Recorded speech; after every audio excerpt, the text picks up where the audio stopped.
الفاتح لما أغلق والخاتم لما سبق ناصر الحق بالحق والهادي إلى صراطك المستقيم وعلى آله حق قدره ومقداره العظيم. Bapak Ibu sekalian, jamaah salat tarawih Masjid Al-Amin yang semoga Allah dan Rasulullah SAW ridhoi dunia akhirat. Amin. Ya Allah. Sebelumnya izinkan saya ingin bertanya sebelum saya memberikan sebuah materi singkat pada malam ini. Ada nggak di antara kita yang tidak pernah punya masalah? Ada yang nggak punya masalah nggak di sini? Oh, berarti ini muka-muka banyak masalah semua nih. Amin. Loh, amin.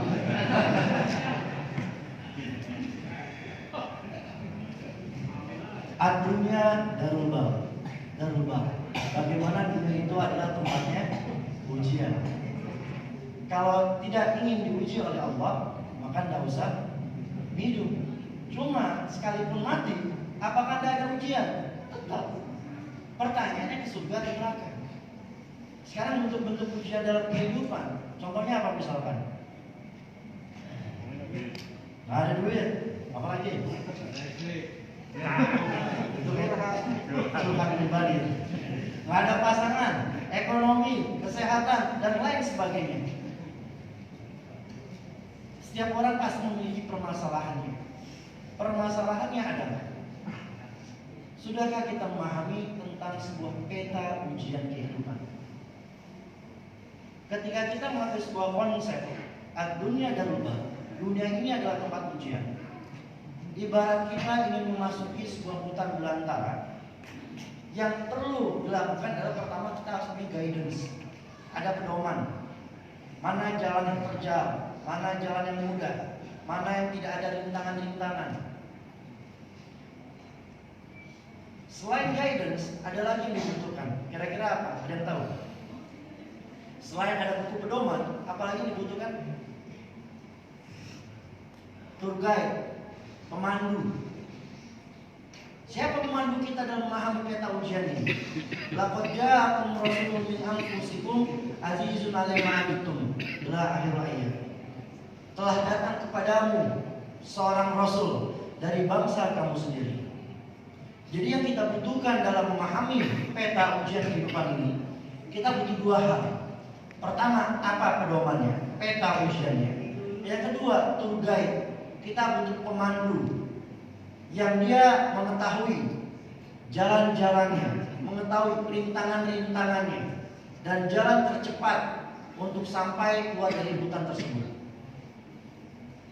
Namun, tentu tidak semuanya bisa dibahas pada malam ini. Butuh ada 100 episode. Tetapi, insya Allah malam ini saya akan bukakan sebuah pengantarnya. Panjang. Ketika Allah Subhanahu wa taala menyampaikan dalam sebuah ayat Al-Baqarah, surat Al-Baqarah ayat 155, "Walanabluwannakum bisyai'in minal khauf wal ju'." Dan kami pasti akan menguji kamu dengan ketakutan, kelaparan, dan kekurangan harta. Allah akan menguji kita dengan ketakutan, kelaparan, kekurangan harta. Contoh itu dulu. Sekarang saya stop dulu pembahasan yang tadi. Kalau kita ingin menuju Jakarta, enaknya lewat mana? Cijago. Ya. Selain Cijago mana lagi? Jalan raya. Terus mana lagi? Naik kereta, MRT, dan lain sebagainya. Bisa nggak naik helikopter? Bisa. Asal ada duit. Nah, saya kasih contoh salah satu aja. Kita lewat tol Cijago. Ketika Ustadz Mahdi ingin ke Jakarta naik mobil, lalu di dalam perjalanan menuju tol Cijago, beliau dengar di radio, dari radio El Sinta dikatakan nanti akan terjadi kemacetan dari area Cibubur sampai ke arah Cawang. Tetapi Ustadz Mahdi tetap harus lewat tol Cijago karena ada jalur yang harus lewat situ. Lalu ketika beliau masuk tol Cijago, masuk daerah Cibubur, ketemu macet, kira-kira beliau kaget apa enggak? Enggak. Kenapa enggak kaget, Pak? Karena sudah tahu. Kenapa harus kaget? Nah, begitu juga ketika tadi di ayat 155 dikatakan salah satunya Allah akan berikan ujian kekurangan harta. Kita kaget, wah, kok gak ada duit hari ini? Makan apa nih? Wah, PHK, wah, bangkrut, wah, gak punya pasangan, kaget terus.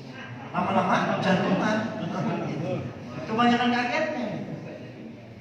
Sementara tadi kalau kita pakai konsepnya Ustadz Mahdi Ketol dengan Radio El Sinta, nggak kaget karena sudah tahu dan dia sadar harus memang lewat situ. Nah sekarang kembali yang tadi, kenapa kita masih kaget-kagetan? Karena bisa jadi ada hal yang kita lupakan, hal yang dasar. Contoh ketika kita baca surat Al-Fatihah saja. Iyyaka na'budu wa iyyaka nasta'in. Artinya apa? Hanya kepada Allah kami menyembah dan hanya kepada Allah kami meminta tolong. Pertanyaannya saat kita doa tadi, lebih banyak memuji Allah atau banyak minta hajatnya? Ya Allah, kontrakan rumah dikit lagi ya Allah. Ya Allah, bayar SPP anak ya Allah. Ya Allah, apalagi ya? Belum punya pasangan ya Allah. Menang Pak, dari Pak dulu Pak. Ibu tenang, pangeran surga. Pangeran saya Ustaz, Bapak sendiri ya sebentar. Bos Ustaz.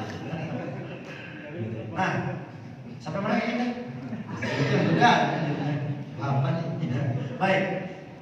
Ketika tadi kita mengetahui bahwa salah satunya Allah memberikan ujian ketakutan, takut anak nggak dapat kuliah, takut kita nggak dapat kerja, takut kalau misalkan nggak ada uang gimana lagi nanti buat sehari-hari.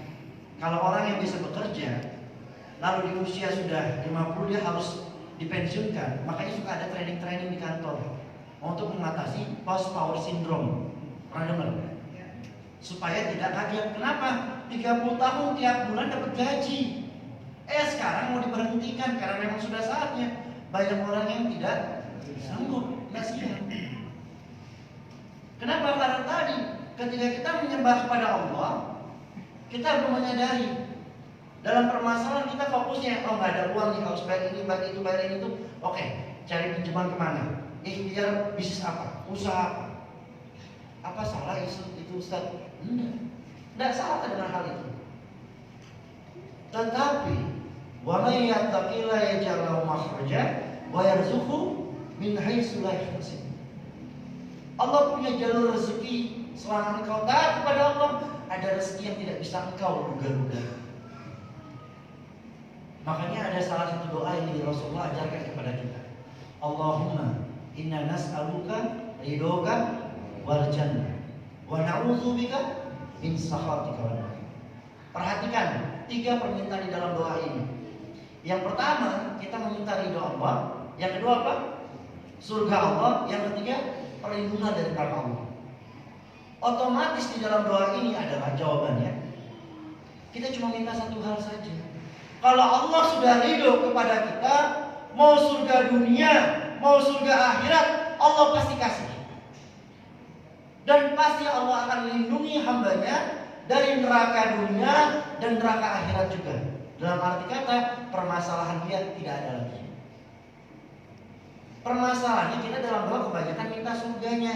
Ya Allah saya sakit, tolong sehatkan. Ya Allah saya nggak punya uang, tolong beri saya uang.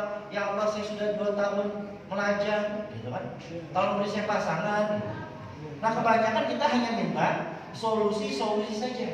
Tapi pertanyaannya, pernah nggak kita minta, ya Allah, aku mohon ridhomu ya. Aku tidak tahu mana yang terbaik dalam masalah-masalah ini. Makanya ketika kami di Iqra Visit mengunjungi orang-orang sakit, salah satu kegiatan dakwah kami, jujur kami katakan, saya tidak doakan sehat. Tapi yang saya doakan, ya Allah kami mohon ridhomu pada hamba-Mu yang sedang Kau uji. Engkau yang lebih tahu yang terbaik untuk dia ya Allah. Sebagaimana para kekasih Allah, dia punya ciri nih Bu, Bapak sekalian. Ketika Nabi Ayub alaihissalam sakit bertahun-tahun, Nabi Ayub tidak pernah minta doa, ya Allah sehatkan saya. Tidak. Nabi Ayub hanya memuji Allah. Nabi Yunus alaihissalam 3 hari 3 malam dalam kegelapan perut ikan. Apa Nabi Yunus berdoa, ya Allah keluarkan saya dari perut ikan paus? Tidak. terus. La ilaha illa anta subhanaka inni kuntu minal. Sama-sama sekali kita baca. La ilaha illa anta subhanaka inni kuntu minal zalimin. Sekali lagi. La ilaha illa anta subhanaka inni kuntu minal zalimin. Ya Allah, Engkau yang Maha Suci, ampunilah ya Allah jika aku ada kesalahan kepadamu. Nah, sementara ketika kita punya masalah, ya Allah beri saya solusi masalah ini, ya Allah berikan saya solusi masalah ini, tapi kita lupa minta ampun pada Allah. Padahal bisa jadi masalah itu ada karena kita banyak dosa. Maka fokusnya satu, seorang hamba Allah, para kekasih Allah, mereka cuma minta ampun kepada Allah. Rabbana zalamna anfusana wa in lam taghfir lana wa tarhamna lanakunanna minal khasirin. Nabi Ibrahim dibakar di dalam api. Doanya apa, ada yang tahu?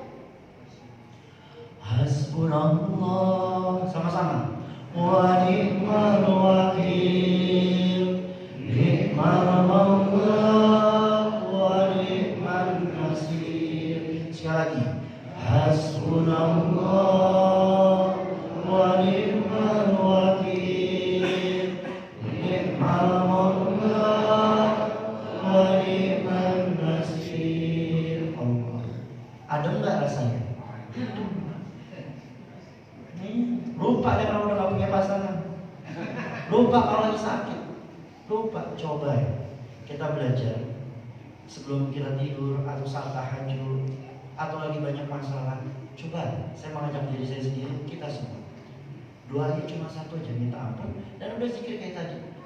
Hasbunallah wa ni'mal wakil, ni'mal mawla wa ni'mal nasir. Ya Rahman, Ya Rahman, Ya Rahman, irhamna. Ya Allah, sayangi kami, jangan pernah tinggalkan kami. Ya Allah, Engkau tahu yang terbaik bagi kami. Jadi sebelum kami tutup, Bapak Ibu Saudara, apapun masalah yang kita hadapi, solusinya satu sebenarnya. Selama kita meminta ampun kepada Allah, selama kita banyak berselawat kepada Rasulullah SAW, insya Allah yang tadinya kita pikir solusinya 1 tambah 1 sama dengan 2, ternyata Allah hadirkan ada solusinya 1 tambah 1 sama dengan 27. Ada yang tahu apa itu? Sholat jamaah. Sholat sendirian beda. Nah, sholat jamaah 2. Yang kita pikir kalau harta kita berkurang 10 kurang 1 9, ternyata jadinya 19. Apa? Sedekah. Minimal Allah balas 10 kali lipat. Terakhir ada kisah kemarin ketika saya dakwah di pedalaman Kalimantan, manajer perkebunan di Sinarmas cerita sama saya, Ustadz, saya sudah umrohkan orang tua saya, tapi kenapa ya kok balasan nilainya kok nggak setara? Maksudnya gimana Pak? Kan Allah janji 1 kali sedekah minimal diganti 10 kali lipat. Berarti kalau saya sedekah 5 juta digantinya berapa? 50 juta. Ya nggak gitu juga Pak. Mungkin 50 juta itu berubah jadi anak bapak ingin belajar menghafal Quran yang tadinya nggak pengen. Ibu yang tadinya jarang pengajian, bapak di Kalimantan, ibu di Surabaya, Allah hidayahkan istri ibu, istri bapak untuk hadir di pengajian. Jadi jangan dihitung sedekah itu dengan nilai materi lagi, rugi. Jadi inilah, ketika kita berbicara sesuai dengan ampunan Allah, ridha Allah, insya Allah, ala inna awliyallahi wa la khaufun alaihim wa la hum yahzanun. Sesungguhnya para kekasih-kekasih Allah tidak pernah sedih dan tidak pernah khawatir. Ini saja dari saya. Mohon maaf lahir batin. Sebelum saya tutup, mari sama-sama kita berselawat. Ya Nabi